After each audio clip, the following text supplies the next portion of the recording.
NFLPA.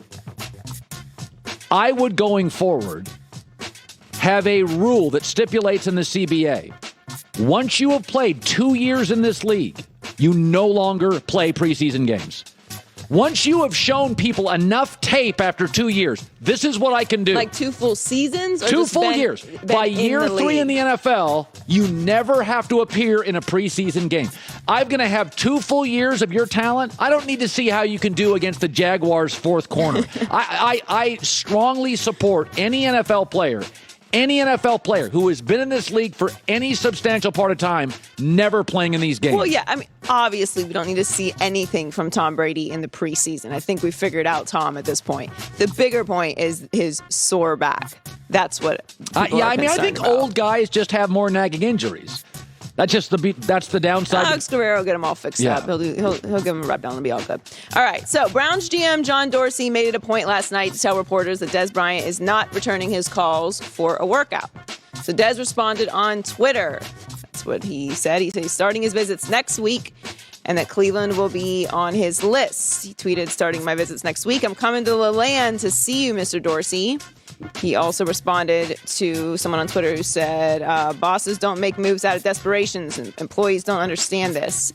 And Dez responded, for real, I wouldn't mind playing for the Browns. I just want to be right first. Well, he should play for somebody because if he can sign before the season starts, he has guaranteed money for the year. I have no idea what Dez is doing. It's almost as if he would have us believe that he just has all of these options available to him. Yes. I mean, I don't know, maybe he does, but it doesn't make sense that he has a bunch of options available to him.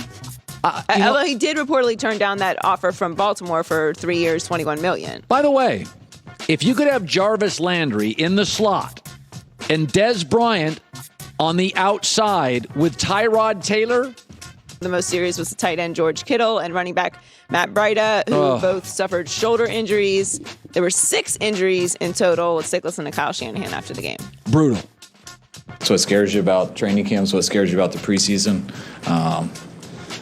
You kind of just want the game to end when those things start happening because you want those guys when the season starts. But we also need to practice and get better. So it's just something that you got to deal with, and it's part of this business.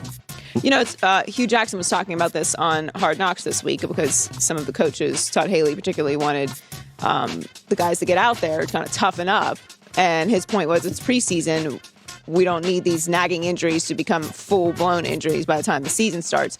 It's such a fine line that they have to walk, though. I'm watching Kyle Shanahan last night during these injuries, and I'm watching Sean McVay of the Rams during the blowout, and I'm not joking.